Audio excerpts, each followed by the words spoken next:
오늘 사도행전 28장 마지막 장입니다. 1, 2, 3차 전도 여정을 마치고 하나님께서 사도 바울 앞에 유라굴라 광풍을 불게 하셨습니다. 오늘 1절이죠. 우리가 구원을 얻은 후에 한즉 그 섬은 멜리데라 하더라. 그 광풍 앞에 누구도 이 시간에서 살아남을 거라고 생각하지 못했을 때 하나님께서 사도 바울에게는 알려주셨습니다. 하나님께서 사도 바울에게 말씀하신 대로 그 광풍을 피해서 멜리데 섬에 이제는 바울과 그 일행이 서게 되는 거죠. 이 멜리데라는 섬은 현재 몰타라는 섬입니다. 이 몰타라는 섬은 피난처라는 뜻이 있는 섬인데 오늘날은 사도 바울이 도착했던 만이라고 해서 세인트 베이, 사도 바울이 머물렀던 만이라고 불리는 실제 그 섬입니다. 지도를 보면 사도 바울이 이제 1차, 2차, 3차 전도 여정을 마치고 이제 이 장화처럼 생긴 곳이 이탈리아죠.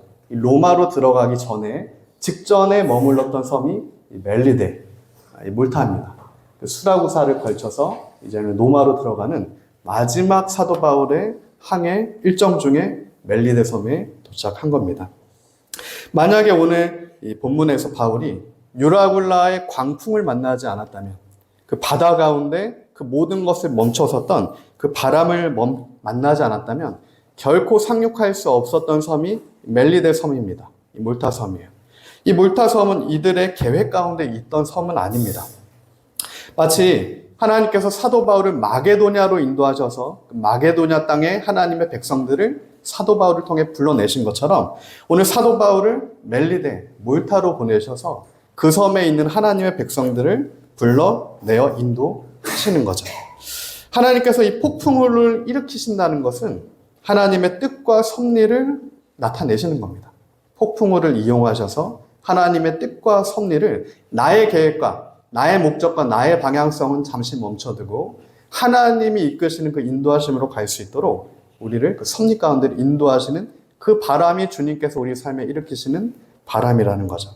성령의 바람입니다. 이 바람은 성령께서 일으키시는 그 성령의 바람이에요. 내가 세운 그동안의 모든 인생의 계획을 뒤집어 버리는 바람입니다.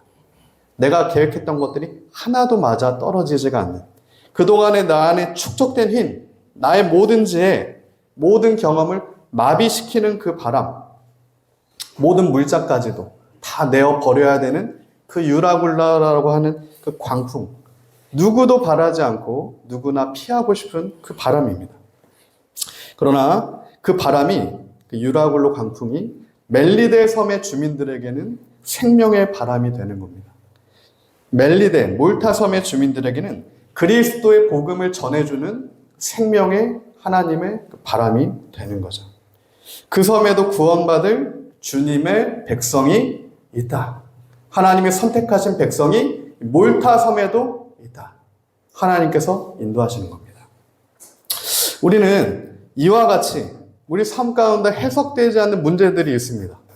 여러 가지 고통과 고난과 광풍이 부는 것처럼 내가 가지고 있는 것으로는 전혀 적용되지 않는 문제는 전적으로 하나님의 주권 아래서 하나님이 나타내신 거라고 생각해야 됩니다.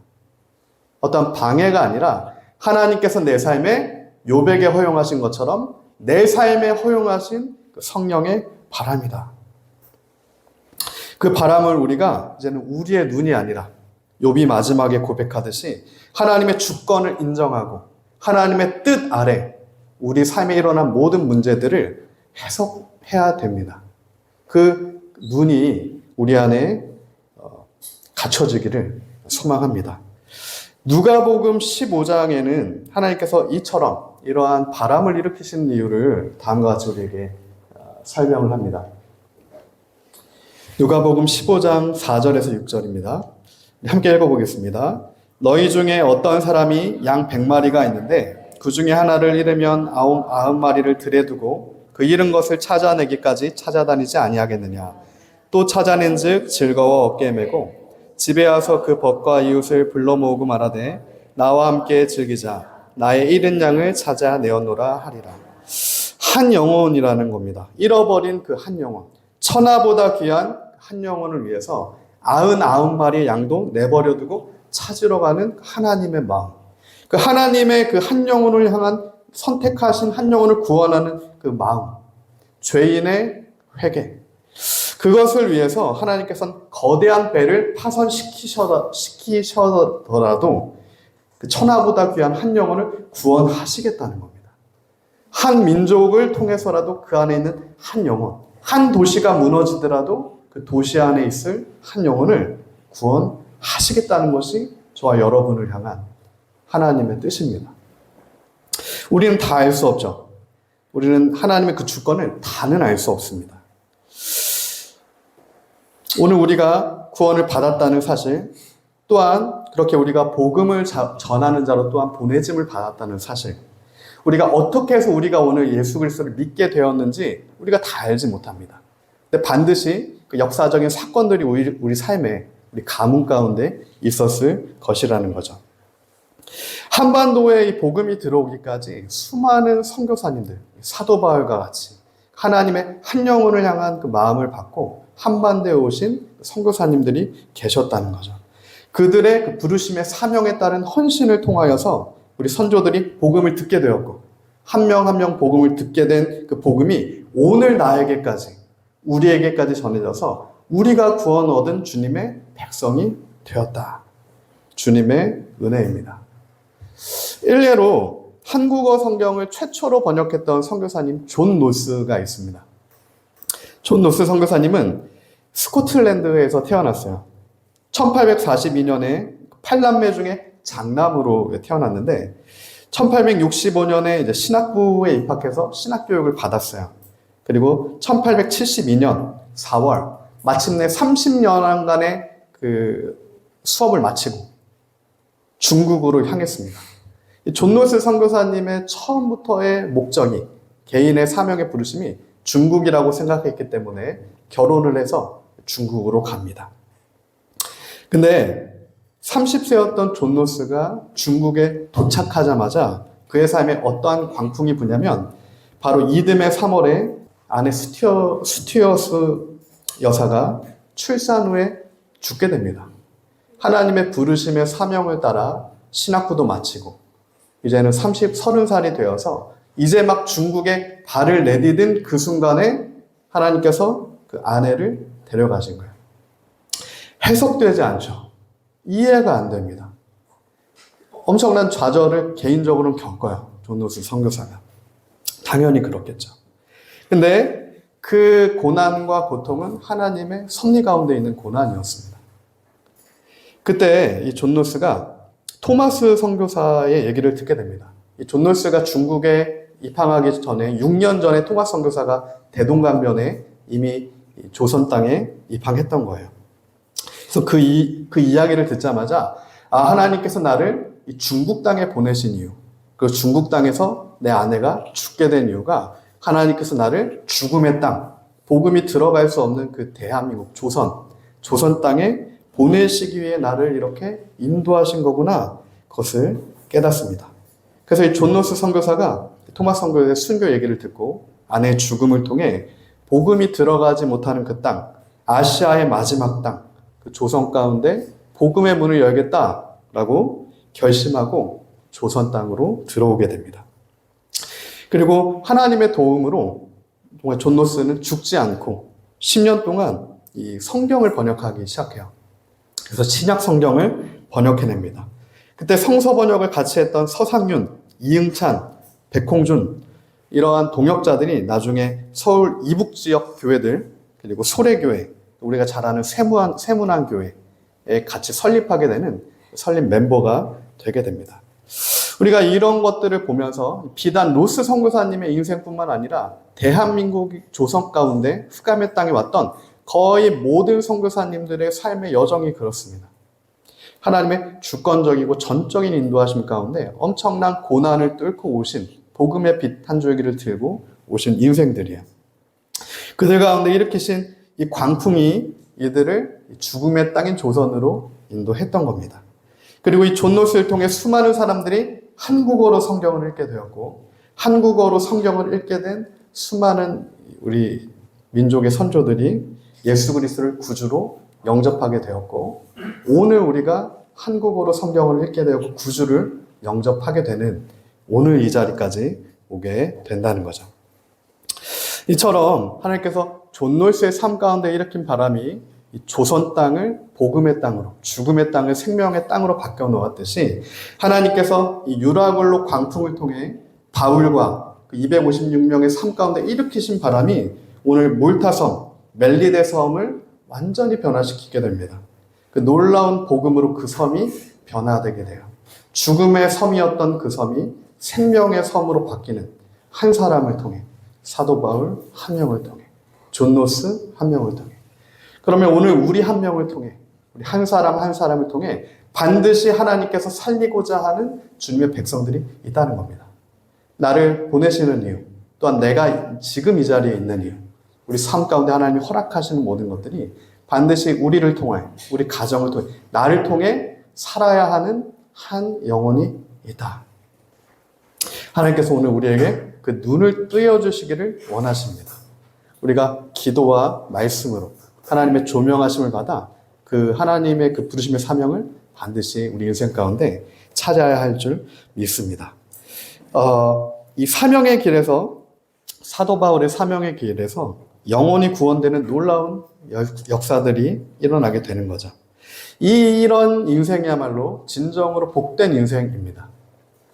복의 근원이기 때문에 예수 그리스도의 복이 흘러가게 돼서 죽은 이들 가운데도 복이 전해져서 생명의 복을 함께 누리게 되는 진정으로 복된 인생. 주님이 주실 부르심의 그 상급을 바라보고 달려가는 우리의 사명의 길에서 만약에 사도 바울처럼 배가 파손이 될지어도 그로 인해 한 영혼이 구원을 얻게 된다면, 내가 가지고 있는 그 항해 배가 산산조각이 나도 멜리데 섬의 보블리오 한 명이 주님께 돌아오게 된다면 그것이 주님의 뜻이라는 겁니다. 우리에게 모든 것을 허락하신 이유는 한 영혼을 살리시기 위함이라. 그 사명의 길을 우리가 함께 걷게 되기를 예수님의 이름으로 축복합니다.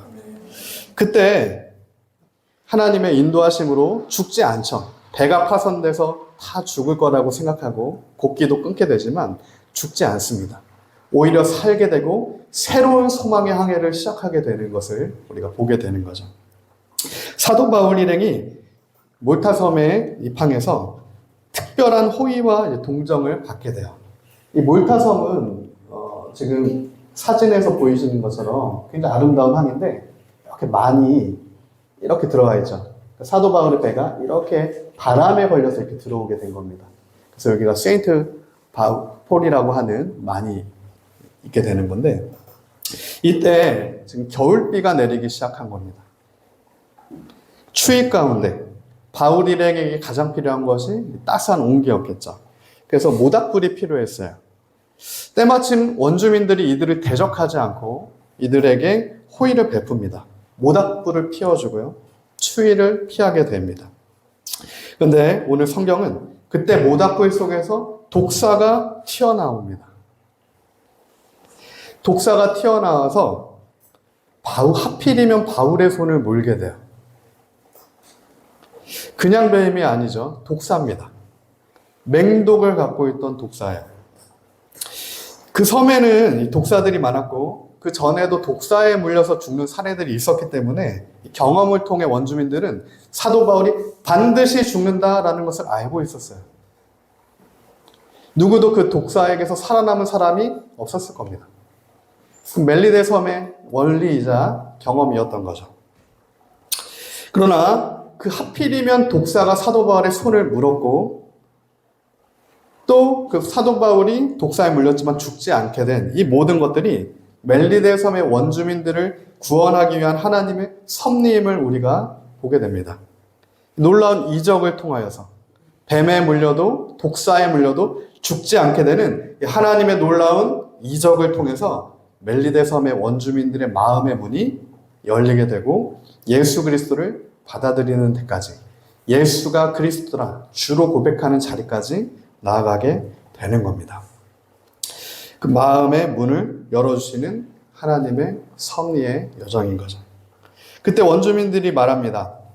사도 바울이 독사에 물리니까 원주민들이 이렇게 말합니다. 공의가, 정의가 그를 살게 하지 못하는도다. 공의가 그를 살지 못하게 하는도다. 그가 살인을 저질렀나 보다. 그러니까 공의가 그를 살게 하지 못하는 것이다. 이들이 말하고 있는 이 몰리데의 섬, 몰타 섬에 있는 사람들이 말하는 것은 지극히 상식적인 얘기야. 지극히 마땅한 얘기입니다. 그러나 이들이 알고 있는 것은 반쪽짜리라는 거죠. 반쪽짜리 진리입니다. 반쪽짜리 경험이에요. 어떻게 보면 이 세상이 말하는 공의는 눈이 먼 공의입니다. 진짜 공의가 아니라 반쪽짜리 공의예요. 이런 눈먼 공의, 반쪽짜리 정의로는 한 영혼도 살리지 못합니다. 하나님의 의, 하나님 말씀의 정의, 오직 예수 그리스도의 의만이 죽은 영혼 한 영혼을 살려낼 수 있다는 거죠. 여기서 이제 이 공의가 이 사도 바울을 죽였다라고 했을 때 이 공의는 헬라어로 디케라는 단어를 씁니다. 이 디케라는 뜻은 헬라 제우스의 딸의 이름이에요. 이 디케라는 뜻은 제우스의 딸의 이름인데 우리에게는 디케 저울이라는 표현으로 잘 알려져 있죠. 이 디케가 누굽니까? 정의의 여신을 표현할 때 헬라에서 그렇게 얘기를 합니다. 그래서 이들이 사도 바울에게 얘기한 것은 공의의 여신 디케가, 정의의 여신 디케가 마땅히 너의 행동에 근거해서 너에게 죽음을 줬다. 이런 표현을 지금 이제 쓰게 되는 거죠. 이 디케가 로마로 가면 유스티티아라는 단어, 유스티티아 여신으로 바뀌고 이게 오늘날 우리가 쓰는 저스티스, 정의의 유래입니다. 세상에서 말하는 정의는 우리 명심해야 됩니다. 이 디케의 정의예요. 유스티티아의 정의입니다. 반쪽짜리 정의예요. 사실은 눈먼 정의입니다. 세상은 반쪽짜리 정의를 얘기하고 있어요. 우리가 그 반쪽짜리 정의를 따라가면 함께 침몰하고 파선하고 독사에게 물려 죽게 되는 정의가 세상에서 얘기하는 정의라는 겁니다. 그러면 이 정의라는 것이 무엇입니까? 진짜 정의가 무엇입니까? 이 눈먼 자들의 정의는 정의가 아니라는 거죠. 디케의 정의는 우상의 정의입니다. 우상의 법 아래에서의 정의일 뿐이에요. 하나님을 믿는 우리의 정의와는 전혀 다른 정의예요. 성경이 말하는 정의는 무엇인가를 그러므로 우리는 알 필요가 있습니다. 성경은 이 디케의 정의, 우상의 정의를 얘기하지 않습니다. 성경이 말하는 유일한 정의는 미시파트로서의 정의인데 이거는 예수 그리스도의 십자가에 피 묻은 사법적 정의예요. 하나님이 우리에게 말씀하시는 그 정의는 언약 관계에서의 정의입니다. 우리의 어떠한가를 상관없이 예수 그리스도의 십자가의 피값으로 대속하신 그 은혜에 힘입어 내가 너를 나의 자녀로 삼겠다라고 하는 하나님의 공의입니다. 그리스도의 공의예요. 오늘 우리가 붙드는 것이 그 예수 그리스도의 십자가의 공의만 되어야 함을 우리가 믿습니다. 세상에서 추구하고 세상에서 얘기하는 디케의 정의는 모두가 독사에 몰려 죽게 되는 가짜 정의고 예수 그리스도의 십자가의 그 정의, 그 미시파트의 공의만이 그 예수님을 나의 구주로 믿는 자에게 주어지는 하나님의 정의만이 독사에 물려도 살게 되는, 음부에 떨어져도 다시 구원함을 얻게 되는, 파선에 수월에 처해도 하나님께서 끄집어내는 그 구원의 정의가 바로 오늘 우리에게 임하는 하나님의 십자가 그 미시파트의 정의임을 믿고 우리는 그 그리스도의 정의를 믿어야 합니다. 나를 향한 그 주님의 선하신 정의를 우리가 따라가야 돼요. 그 정의만이 살 길입니다. 특별히 미시파트라는 하나님의 정의, 성경이 말하는 그 하나님의 공의는 재판하다라는 동사 샤파트에서 나온 단어인데 법정에서의 소송에서 쓰일 때 하는 법정적 용어입니다. 사법적인 용어예요. 이게 무슨 말이냐면 고대 사회에는 오늘날과 같이 성문법이 있지 않습니다. 어떠한 내용의 문서가 있지 않아요. 옛날에 고대 사회에서는 지역적으로 관습법이 있는 겁니다. 관계 가운데, 경험적으로 관계 가운데 어떤 성문법이 아니라 관습적으로 정의, 판결이 내려져요. 그때 이 미시파트라는 단어를 씁니다. 무슨 얘기냐면 이 미시파트는 하나님과 나와의 관계 가운데 하나님의 통치가 내 안에 있음으로 말미암아 하나님의 율례와 법도와 규례가 나를 통치하게 되는 그 정의를 얘기해요. 그러니까 세상에서 얘기하는 정의는 다 가짜라는 얘기입니다. 아무리 그럴듯해 보여도, 아무리 선해 보여도, 아무리 눈에 보기에 마땅해 보여도 세상에서 말하는 정의는 거짓된 정의예요. 죄인된 우리를 한 영혼도 하나님께서 그냥 내버려 두시지 않고 배를 파손시키시더라도 끄집어내시는 그 구원의 은혜가 있는 그 십자가의 정의는 오직 예수 그리스도의 정의뿐이라는 겁니다. 그 하나님이 우리 아버지가 되시고 우리가 그의 자녀가 된다. 이게 하나님과 우리 사이에 있는 언약입니다. 그리스도의 십자가에 새겨진 새 언약의 구원의 은혜예요. 오늘 우리가 그 언약 가운데 있음을 믿습니까? 하나님이 그 언약을 통해 나의 아버지가 되셨고 예수 그리스도를 통해 내가 주님의 자녀가 되었다는 그 언약, 그 약속을 우리가 믿는 믿음이 진짜 믿음이라는 거예요. 무엇인가 그저 바라는 것이 아니라 그 약속 가운데 반드시 하나님께서 나에게 말씀하신 것이 이루어질 것이다 라고 그 사실을 우리가 붙드는 거죠. 이처럼 하나님의 그 언약, 하나님의 약속과 하나님의 말씀의 정의의 기준으로만 선과 악이 나누어지는 겁니다. 세상에서 나눈 선과 악은 선악과를 먹고 갈라버린 가짜 선과 악이고요. 진짜 선과 악은 하나님의 말씀이 기준하는 선과 악인 거죠. 예수 그리스도의 의와 십자가의 공의만이 선이고요. 그 십자가를 벗어난 모든 것이 악이 된다는 거예요. 최근에 어떻게 보면 이 사법적 정의죠. 세상에 얘기하는 저스티스. 이 저스티스는 모든 사람이 관심을 갖는 겁니다. 하버드의 어떤 학자는 정의란 무엇인가? 이런 책을 써서 세계적인 베스트셀러가 됐죠. 그 정의란 무엇인가에서 인용하는 대부분의 정의가 소크라테스, 플라톤, 아리스토텔레스 식의 헬라적 정의입니다.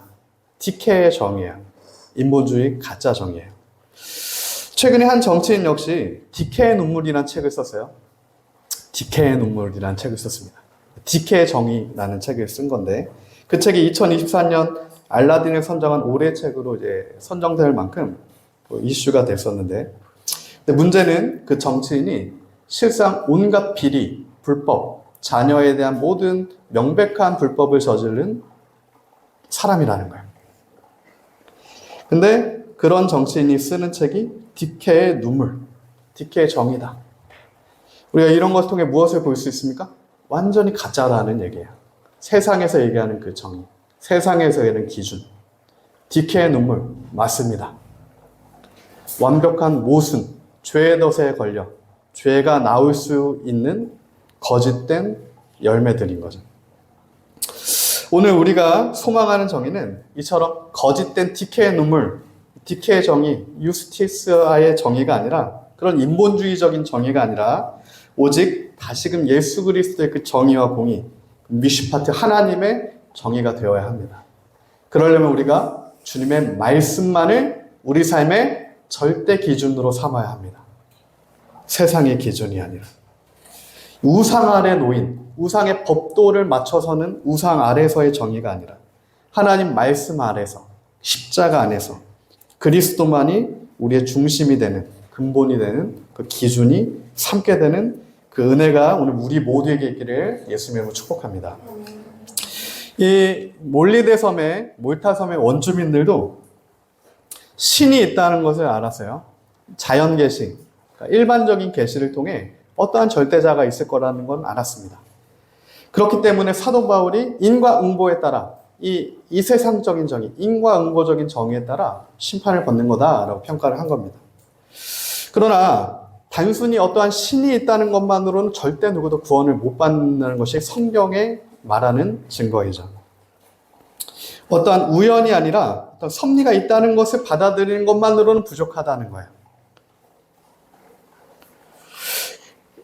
죄인들이 어떠한 절대자가 있더라는 것만으로도 형벌을 피할 수 없다는 겁니다.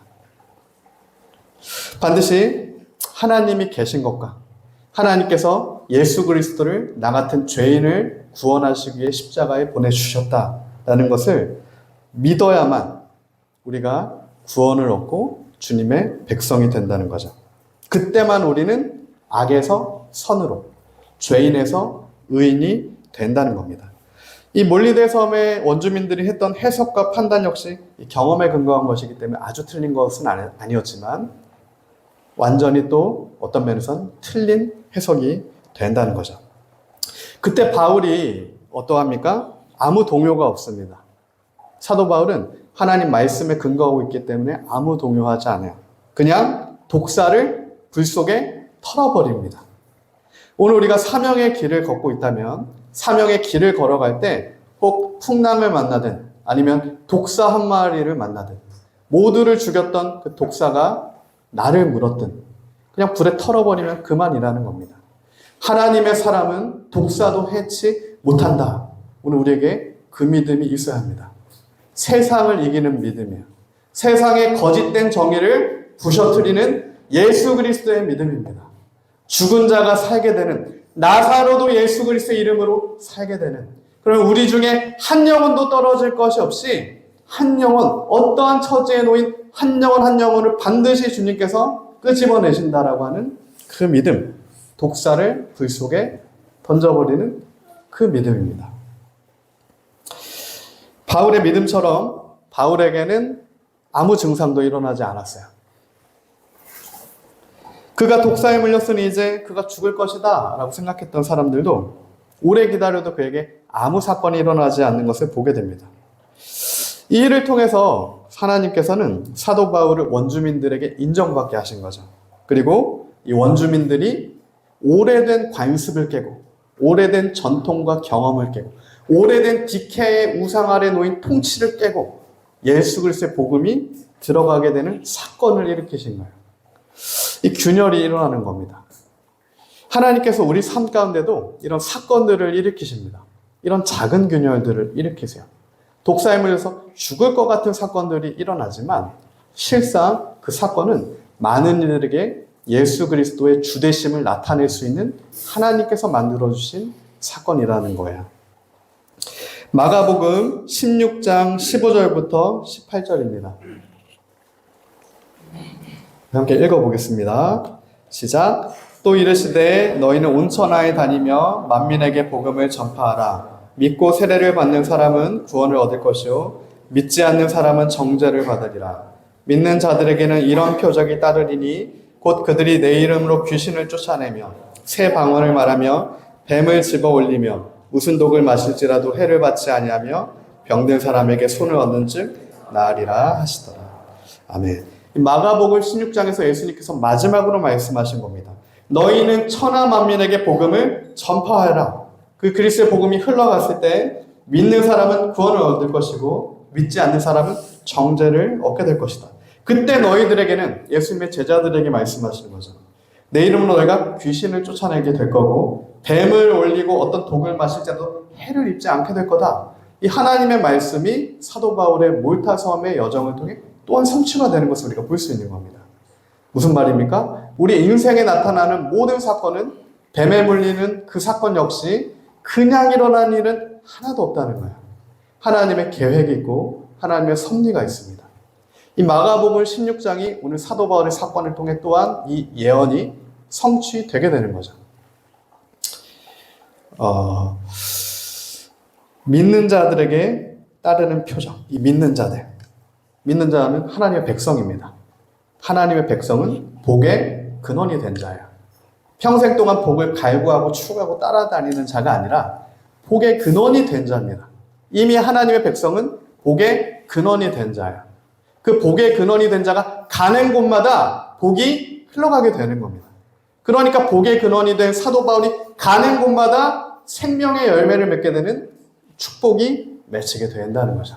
그 동일한 축복의 은혜가 오늘 우리에게 있습니다. 하나님께서 오늘 우리를 복의 근원으로 삼으셨어요.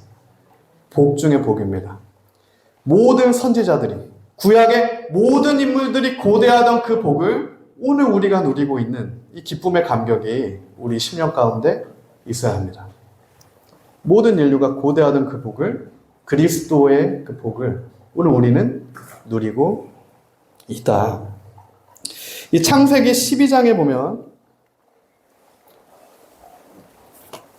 하나님께서 아브라함을 복의 근원으로 삼으셨어요. 하나님의 백성 삼으신 겁니다.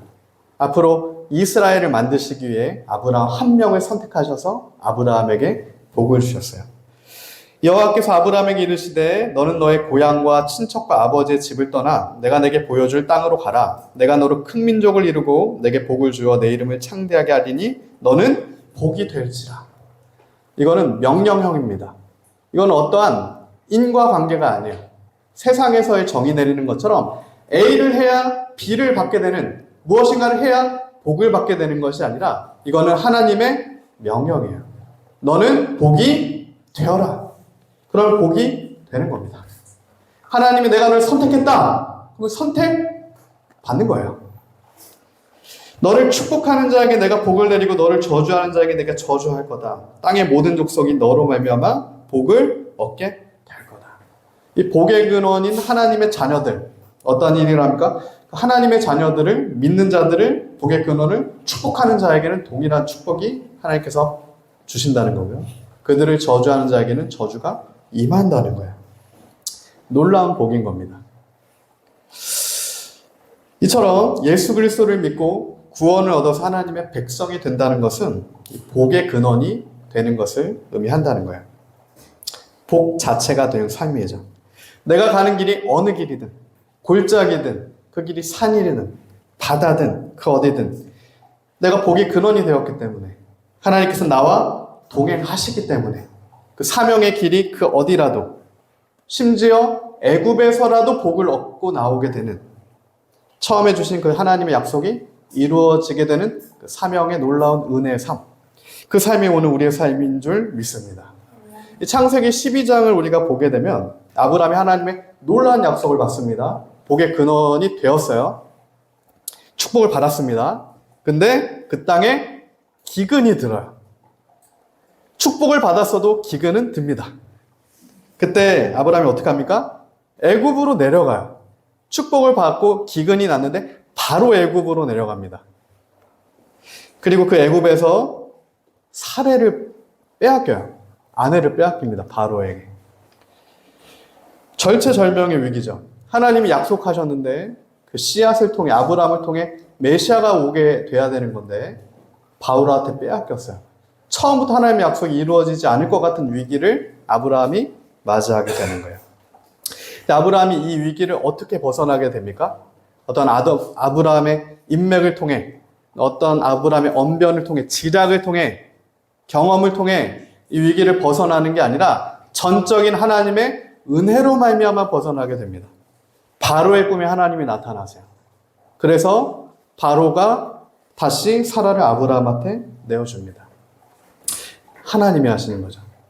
전적으로 하나님 개입하셔서 하나님의 일을 하나님이 이끌어 가시는 겁니다. 그리고 이러한 엄청난 위기를 통해 아브라함은 큰 부를 이루어서 오히려 애굽을 나오게 됩니다. 애굽에서 모든 것이 끊어질 것 같았지만 오히려 애굽에서 놀라운 부를 이루게 돼요.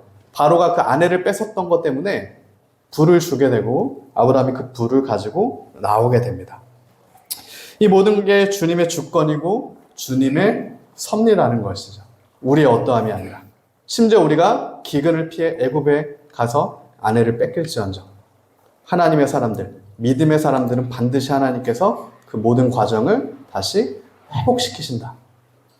그 믿음 또한 우리에게 필요한 믿음입니다. 우리의 어떠함이 아니라 오직 예수 그리스도 십자가 보혈의 피의 공로에 근거하고 있는 구원의 은혜. 그 그리스도를 믿음으로 주님이 우리 삶 가운데 주님 약속을 이끌어 가시는 거죠. 마찬가지로 아브라함처럼 다윗 역시 하나님께 선택을 받았던 사람이었습니다. 다윗이 어떻게 이스라엘의 왕이 됩니까? 골리앗을 무너뜨려서 왕이 된 게 아닙니다. 사도 바울은 처음부터 하나님께서 왕으로 선택하셨던 자였어요. 하나님께서 다윗을 선택하셨기 때문에 골리앗도 무너뜨릴 수가 있었던 거예요. 사울은 사실은 처음부터 왕이 아니었습니다. 사울은 베냐민 지파 출신이죠. 사울은 처음부터 왕이 될 수가 없어요. 네, 사람들이 요구했던 인본주의적인 가짜 왕의 모델로서 사울이 허용됐던 겁니다. 처음부터 이스라엘 왕은 유다 지파에서 나와야 합니다. 다윗은 처음부터 하나님께 선택받은 이스라엘의 왕이었다는 얘기예요. 진짜 왕 대신 예수 그리스도가 나오시기 위해 유다 지파 실로에서부터 그 규로부터 나와야 하는 왕 다윗, 하나님이 다윗을 선택하셨다. 메시아가 유다 지파에서 오셔야 되는 것이 원래 구약의 예언이었어요. 창세기에서부터 하나님께서 약속하신 예언이었습니다. 창세기 49장 10절입니다. 우리 다 같이 한번 읽어보겠습니다. 홀이 유다를 떠나지 아니하며 치리자의 지팡이가 그 발 사이에서 떠나지 아니하시기를 실로가 오시기까지 미치리니 그에게 모든 백성이 복종하리라. 아멘. 여기서 이 홀이라는 것은 통치자의 지팡이, 왕권을 의미합니다. 유다를 떠나지 않는 거다. 유다 지파에서 왕이 나올 거다라는 예언을 하게 되는 거예요. 이 실로는 지명이 아닙니다. 이 실로는 메시아를 나타내요. 메시아가 오기까지, 유다 지파에서 메시아가 오기까지 그에게 모든 백성이 또한 복종하게 될 것이다. 이것은 유다의 후손으로 태어나게 될 다윗 왕, 그 다윗 왕가에서 영원한 왕권이 계승되어지는 예수 그리스도, 진정한 왕 되신 메시아. 이 놀라운 축복이 아브라함부터 다윗을 걸쳐 예수 그리스도까지 흘러가서 이제는 우리 모두에게 흘러가게 되어져. 우리가 다윗 같은 복의 근원이 된 것이고 아브라함 같은 복의 근원이 된 것이다. 너는 복의 근원이 될지다 라는 선언이 오늘 구원의 선언입니다. 그 놀라운 소식이 구원의 선언의 소식이야. 내가 받아들이든 받지 않든 그 소식은 선언으로서의 소식이야. 너희가 죄에서 죽음에서 예수 그리스도의 십자가를 통해 해방되었다. 구원되었다. 그 기쁜 소식이 오늘 우리에게 선포되어지는 복의 기쁜 소식인 거죠. 하나님께서 처음부터 예수 그리스도의 탄생을 위해 유다 지파의 다윗을 이스라엘의 왕으로 세우신 것이다. 왕으로 세우셨기 때문에 다윗이 골리앗도 무너뜨린 거고요. 왕으로 세우셨기 때문에 다윗이 15년을 사울에게 쫓기기도 하는 겁니다. 하나님께서 왕으로 선택하셨기 때문에 적군의 왕 아기스 앞에 가서 미친 척도 해야 되는 거고요. 하나님께서 왕으로 선택하셨기 때문에 아굴람에 숨어 있어야 하는 겁니다. 왜요? 이 과정을 통해 다윗을 하나님만 의지하는 진짜 왕으로 만드시기 위해서, 이 과정을 통해 저와 여러분을 하나님만 의지하는 진짜 하나님의 백성, 진짜 하나님의 복의 근원으로 만드시기 위해 하나님께서 이 모든 것을 우리 삶에 허용하신다. 오늘 우리가 그 사실이 깨달아지고 오히려 우리가 하나님을 원망했던 그 입술이 하나님 향한 복된 입술로, 감사의 입술로, 감격의 입술로 회개하고 다시 변화되어지길, 하나님의 섭리 가운데 하나님이 한 번도 나에게서 시선을 떼시지 않았구나, 하나님께서 나를 안고 나와 동행하고 계셨구나, 그 사실이 심령 깊이 깨달아지기를 예수님의 이름으로 축복합니다. 이 복된 인생이 우리의 인생이 되기를 예수님의 이름으로 축복합니다. 이처럼 때로는 아무것도 하지 않는 것이, 무엇인가를 계속 시도하는 게 아니라 하나가 막혀서 두 번째를 시도하고 세 번째 플랜을 내어놓고 10번째, 100번째 플랜까지 인생에 있고, 이런 것이 믿음이 아니라 때로는 주님 앞에 아무것도 하지 않는 것이 진짜 믿음일 수가 있습니다.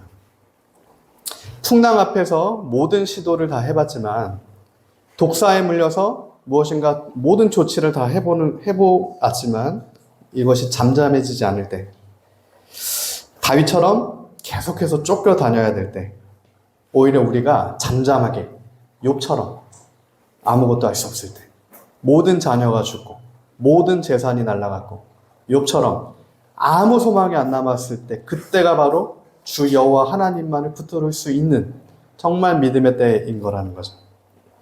욥처럼 죄를 뒤집어쓰고 주의 긍휼만을 구하는 것이 하나님 앞에 진실된 믿음일 수 있습니다.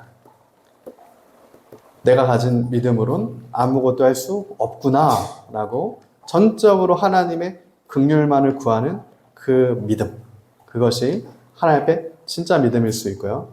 하나님께서는 그 믿음을 우리에게 요구하시는 겁니다. 그래서 허용하신 거예요.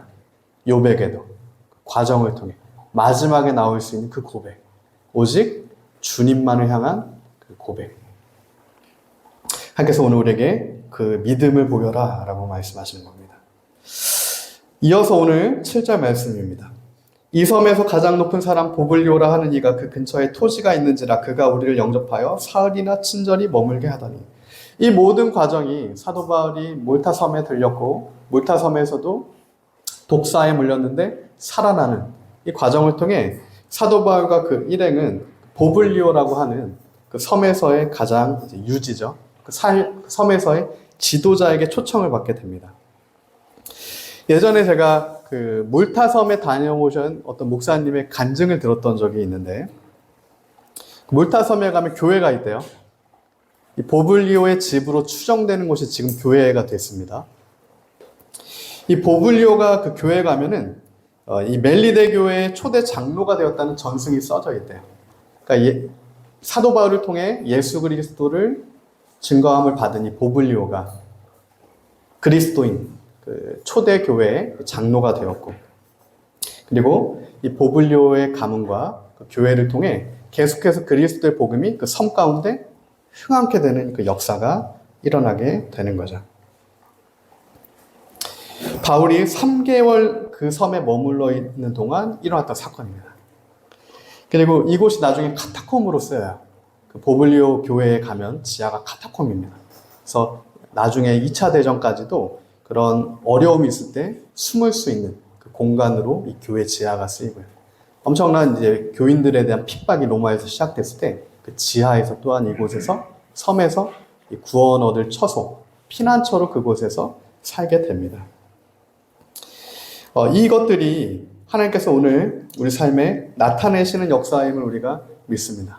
이 과정의 끝에 우리가 피난처로 들어갈 수 있다는 거죠. 우리 가정도 그렇게 될 것이고 우리 개인도 그렇게 될 것입니다. 반드시 하나님께서 우리에게 마련하신 피난처가 있다.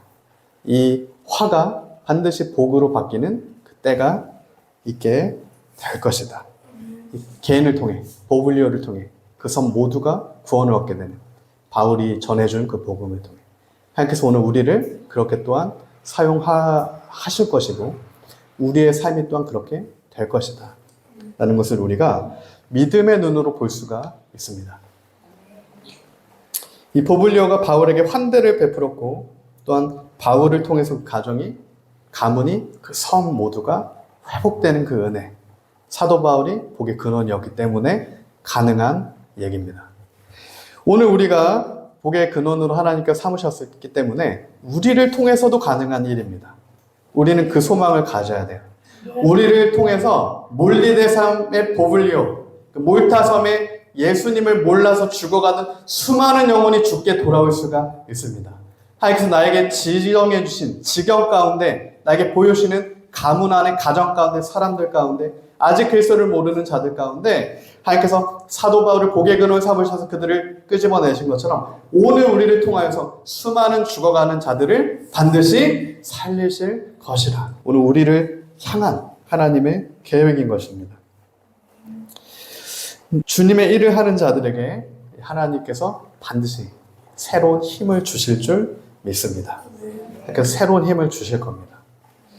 그리고 보블리오처럼 우리를 통해 한 명 한 명을 통해 반드시 살게 되는 역사, 기적과 이적과 회복을 또한 우리가 눈에 보일 정도로 주실 겁니다. 하나님의 길을 걸어가는 자들에게. 그리고 10절입니다. 마지막 10절에서 이렇게 증가하고 있어요. 후한 예로 우리를 대접하고 떠날 때 우리 쓸 것을 배에 실었더라.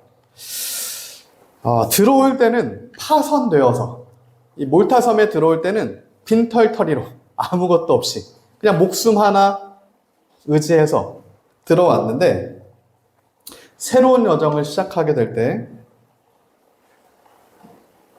하나님의 공급하심으로 모든 쓸 것이 채워져서 다시 새로운 여정으로 약속의 길로 나아가게 되는 것을 우리가 볼 수가 있어요. 이것을 보면 우리가 앞서도 얘기한 아브라함의 생각이 나는 거죠. 복의 근원이 된 사람들의 삶이에요. 지금 아무것도 없어도 하나님께서 모든 것을 공급해 주시는 겁니다.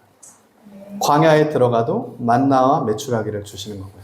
애굽에 가서도 오히려 그 화가 많은 재물을 얻어서 나오게 되는 복으로 변화되는 거고요. 목숨을 잃을 위기에서 파손되어서 모든 짐을 다 버린 상태에서 몰타섬에 들어갔지만 몰타섬에서 또한 많은 쓸 것을 체험받아서 다시 그 약속의 길로 달려나가는 사명자의 길에 주어지는 하나님의 복입니다. 나가도 복을 받고 들어와도 복을 받는다는 것이 이런 복을 나타내는 거죠. 무엇을 했기 때문이 아니라 하나님께서 나에게 너는 복의 근원이 되라라고 명령하셨다. 우리는 믿음이 있는 거죠. 아브라함 자체가, 존재 자체가 복의 근원이었다. 오늘 우리 존재 자체가 하나님의 복의 복된 존재. 그래서 아브라함을 통해 그 가문이 복을 받고 이스라엘의 복을 받고 열방의 복을 받는 그 복이 오늘 복된 우리 한 명 한 명을 통해 나에게 허락하신 우리 가정의 복을 받고 가정의 사명을 주신 대로 우리 지경이 복을 받고 이 민족의 복을 받고 마지막 주님 오실 길을 예비하는 그 또한 복을 우리가 받게 되는 그 은혜가 우리에게 있음을 믿습니다. 끝으로 이 복 있는 사람을 성경에서는 정확하게 이렇게 표현합니다. 시편 1편이죠. 시편 1편은 시편의 모든 시편들을 함축한 시편의 모든 증거들을 함축한 성경 말씀이에요. 다 같이 한번 읽어보겠습니다. 시작. 복 있는 사람은 악인들의 꾀를 따르지 아니하며 죄인들의 길에 서지 아니하며 오만한 자들의 자리에 앉지 아니하고 오직 여호와의 율법을 즐거워하여 그의 율법을 주야로 묵상하는도다. 심은 나무가 철을 따라 열매를 맺으며 그 잎사귀가 마르지 아니함 같으니 그가 하는 모든 일이 다 형통하리로다. 악인들은 그렇지 아니하며 오직 바람에 나는 겨와 같도다. 그러므로 악인들은 심판을 견디지 못하며 죄인들이 의인들의 모임에 들지 못하리로다.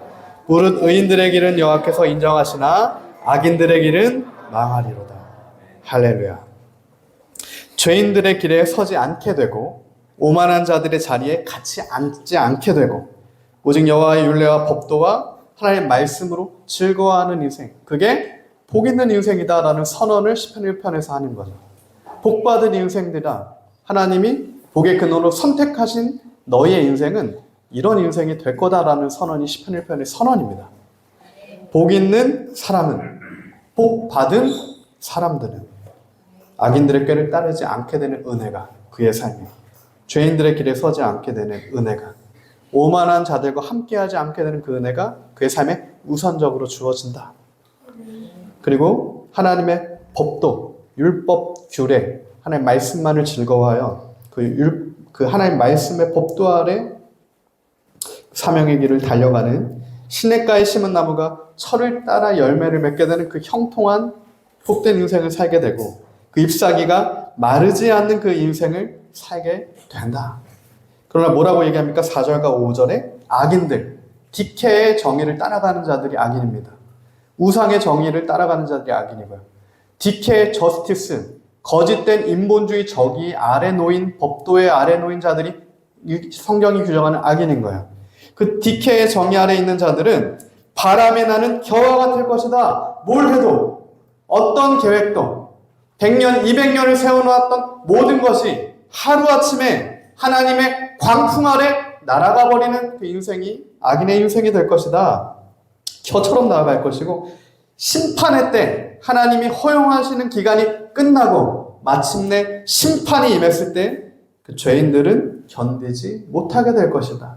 오직 그리스도의 정의, 십자가의 공의, 미슈파트 언약 가운데 있던 자들만, 그 하나님의 백성들만 망하지 않고 살게 되고 여호와께 인정함을 받게 될 것이다. 할렐루야. 그 인생이 복된 인생을 우리가 믿습니다.